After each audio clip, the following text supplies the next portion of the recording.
नमस्कार आप सभी का। तो कैसे हैं आप लोग? उम्मीद करते हैं कि आप बहुत अच्छे होंगे। आज हमारे साथ यूपी पीसीएस की परीक्षा में एसडीएम पोस्ट पे सिलेक्टेड मनोज कुमार भारती सर हैं, जो इसके पहले भी यूपी पीसीएस में सेलेक्ट हो चुके हैं और आज सर को नियुक्ति पत्र मिला है और आज हम इनसे पीसीएस के एग्जाम की स्ट्रैटेजी जानने के लिए सर के पास आए हुए हैं। सर आपका तो सबसे पहले बहुत हृदय से स्वागत है, अभिनंदन है। सबसे पहला सवाल, सिलेक्शन के बाद आप तो पहले से पीसीएस में सिलेक्ट थे, एसडीएम बनने के बाद क्या माहौल था?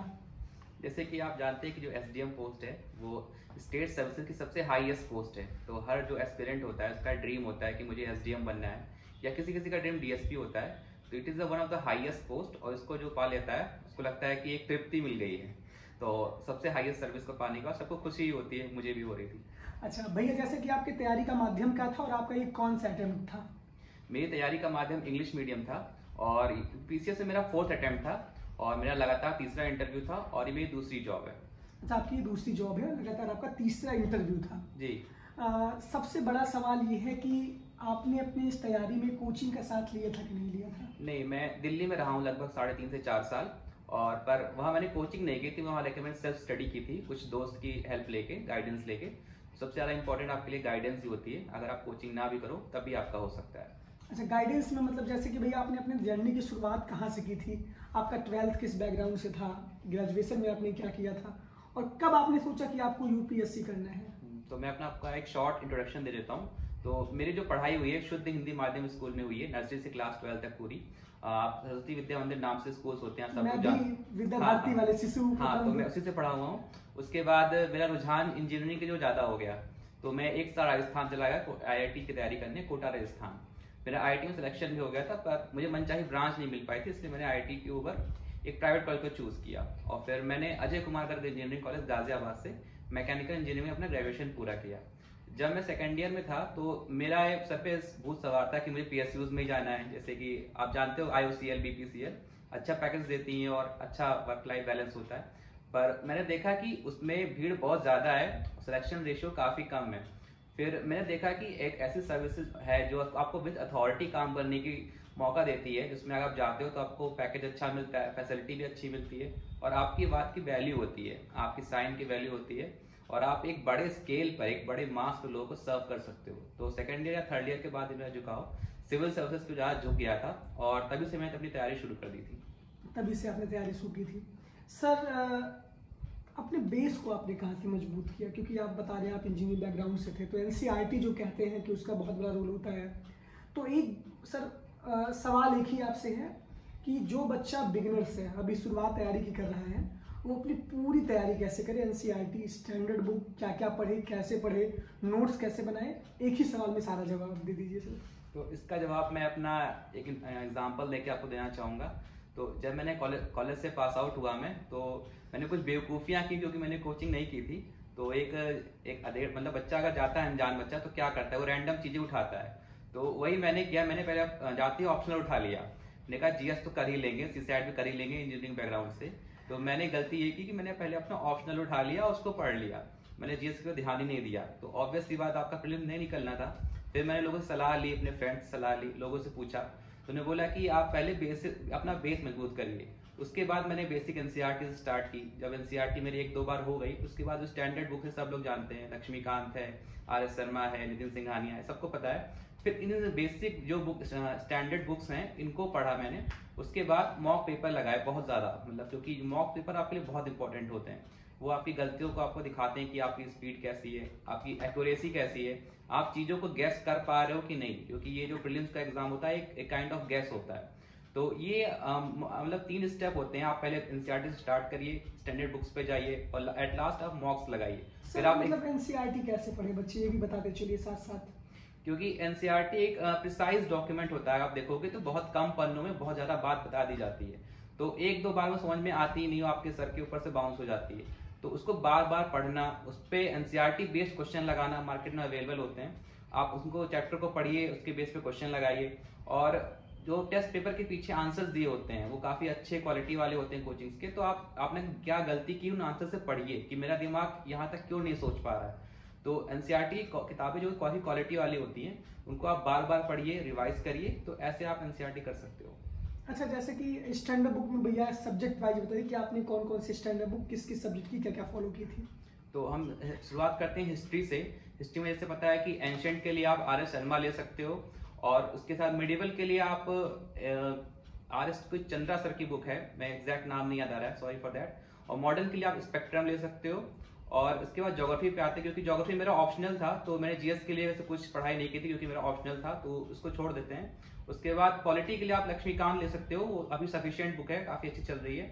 और इकोनॉमिक्स के लिए आप रमेश सिंह ले सकते हैं। इन्वायरमेंट के लिए आप शंकर आईएएस की एक बुक आती है, वो ले सकते हैं। बाकी कुछ टॉपिक्स ऐसे हैं जिनको आप करंट अफेयर्स कवर करते हो, जैसे कि science tech, international relations and society, तो इनको आप करंट अफेयर से कवर कर सकते हो। इसके अलावा हमारा बचता है एथिक्स। एथिक्स के लिए आप लेक्सिकॉन की बुक ले सकते हो, काफी सफिशिएंट है। सर करंट बच्चे कहाँ से पढ़े? न्यूज़पेपर आप पढ़ते थे कि नहीं पढ़ते थे? कौन सी मैगजीन फॉलो करते थे? करंट के लिए क्या करें बच्चे? मैंने सब चीजें ट्राई की, जैसे मैंने बताया कि मैंने शुरुआत में बहुत सारी बेवकूफियां की हैं। तो मैंने पहले फोटो खींच के ट्राई किया कि हर करंट एक फोटो खींच लेते हैं और लास्ट में पढ़ लेंगे, जो कभी नहीं हो पाता है। फिर न्यूज़पेपर ट्राई किया कि न्यूज़पेपर पढ़ेंगे, वो भी नहीं हो पाया। फिर एट लास्ट ये था कि मैगजीन पढ़ना शुरू किया मैंने, ईयरली मैगजीन्स जो आती हैं, तो वो मुझे सूट करती हैं। बाकी सोर्स आपके देखिए सारे अच्छे होते हैं, जिसमें आप अपना काम चला ले जाओ, जो आपके टाइम शेड्यूल को मैच करता हो, उसी हिसाब से आपको पढ़ना चाहिए। आप पेपर पढ़िए, मैगजीन पढ़िए, या ऑनलाइन नोट्स बनाइए, वो सारे अच्छे हैं। बस आप कौन सा मैनेज कर पा रहे हो, ये आपके ऊपर निर्भर करता है। एक बहुत बड़ा सवाल है, प्रीलिम्स इस बार चल चुका है और अभी 3.5 महीने बाद लगभग प्रीलिम्स भैया होगा जुलाई में। तो जुलाई के लिए बच्चे किस तरीके से तैयारी करें, मतलब उनके लिए रामबाण क्या है? एक सूत्र बता दीजिए कि उनका प्रीलिम्स निकल जाए। तो मोटा मोटा अगर देखो 3 से 4 महीने बचे हुए हैं, तो लगभग क्या करना है आपको इस समय 25 दिन या 1 महीना आप कर सकते हो, मेंस की तैयारी कर सकते हो, जिसमें कोई आप आंसर राइटिंग कर सकते हो, या छोटे टॉपिक जैसे कि एथिक्स उठा लीजिए या एस्से कर लीजिए, और 1 महीने उनको अच्छे से कर लीजिए, आपका एक क्वेश्चन तैयार हो जाएगा। फिर लास्ट में जो आपके 2.5 से 3 महीने बचते हैं, तो उसको आपको कोर प्रीलिम्स के लिए देना है। आपको मॉक पेपर लगाने हैं, आपको फैक्ट्स रटने हैं, आपको यूपी के बारे में रटना है, आपको सेंसस रटना है, एग्रीकल्चर डेटा रटना है, मतलब जो फैक्चुअल डेटा होता है उनको लास्ट के दिनों में काफी ध्यान देना है, जिससे और उसके बाद आप उस पर बेस मॉक्स लगाने हैं, उससे आपका काफी अच्छा प्रीलिम्स प्रिपेयर हो सकता है। भैया फैक्चुअल डेटा कहाँ से बच्चे निकालें? आप गवर्नमेंट की वेबसाइट को ज्यादा प्रेफर करिए, जैसे कि मार्केट में बहुत सारी कोचिंग्स हैं, वो डेटा देती हैं, तो कभी कभी उनसे गलतियां बहुत होती हैं, और वो कुछ कोर्स वो पेड भी रखते हैं जिसमें सब बच्चों का अवेलेबल नहीं हो पाता है। तो सबसे अच्छा ये है कि आप गवर्नमेंट डेटा पे जाइए, आप इकोनॉमिक सर्वे जाइए, गवर्नमेंट के साइट से निकालिए, आप बजट निकालिए, और जितनी भी इन्वायरमेंटल रिपोर्ट्स होती हैं या साइंटिफिक रिपोर्ट्स होती हैं, आपको सारी मिनिस्ट्रियल वेबसाइट पे मिल जाएंगी। आप गूगल पर सर्च मारिए और आप उनको ढूंढिए, आपको मेहनत लगेगी, पक्की बात है, लेकिन आपको अगर मिलेगा तो वो रिलायबल एंड ऑथेंटिक डेटा मिलेगा, और उससे अच्छा आपका प्रिपेयर हो जाएगा। इतनी सारी चीजें अगर करेंगे तो प्रीलिम्स इनका हो जाएगा। सर घटना चक्र का बहुत बड़ा रोल रहता है कि नहीं रहता? मैंने घटना चक्र तो इतना ज्यादा पढ़ा नहीं, मैं बेसिकली दूसरी कोचिंग पर रिलाई करता था, विजन वगैरह। सर विजन वगैरह पे आप ज्यादा भरोसा करते थे? बिना कोचिंग के सफलता निकल सकती है सर, हो सकती है? हाँ, मिल सकती है। देखिए 2 टर्म होते हैं, कोचिंग होता है, गाइडेंस होता है। कोचिंग के बिना हो सकता है, तो बिना गाइडेंस के नहीं हो सकता है। तो आपको गाइडेंस लेनी पड़ेगी, चाहे आप किसी बड़े भाई से लीजिए, फ्रेंड से लीजिए, या किसी टीचर से लीजिए, या आप खुद सर्च करके अपना दिमाग लगा के एक गाइडेंस लीजिए, लेकिन आपको गाइडेंस जरूरी है। सर पेपर 5 और 6 इस बार यूपी पीसीएस में अलग ऐड हुआ था, तो उसकी तैयारी आपने कहाँ से की थी?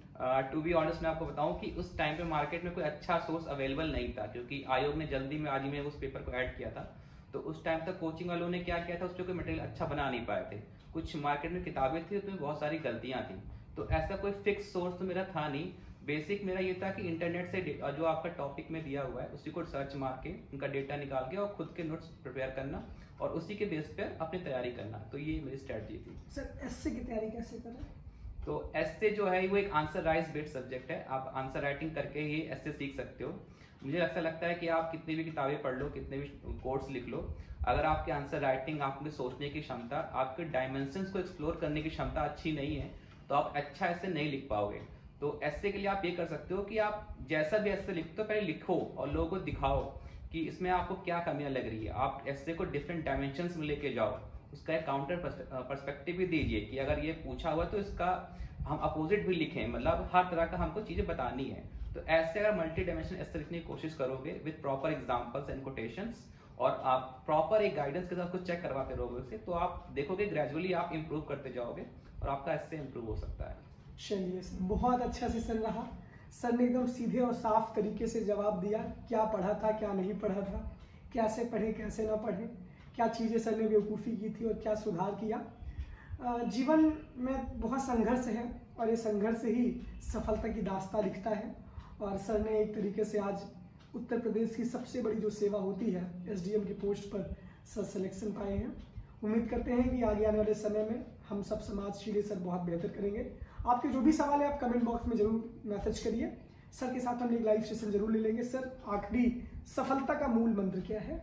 आखिरी बात। Believe in yourself. आपको अपने आप पे विश्वास करना पड़ेगा। आप जो काम कर रहे हो उसको लगातार करते रहिए, किसी बहकावे मत आइए और अपने ऊपर ट्रस्ट रखिए कि हाँ मैं कर लूंगा। आज नहीं कल होगा, कल नहीं परसों होगा, पर वो होगा।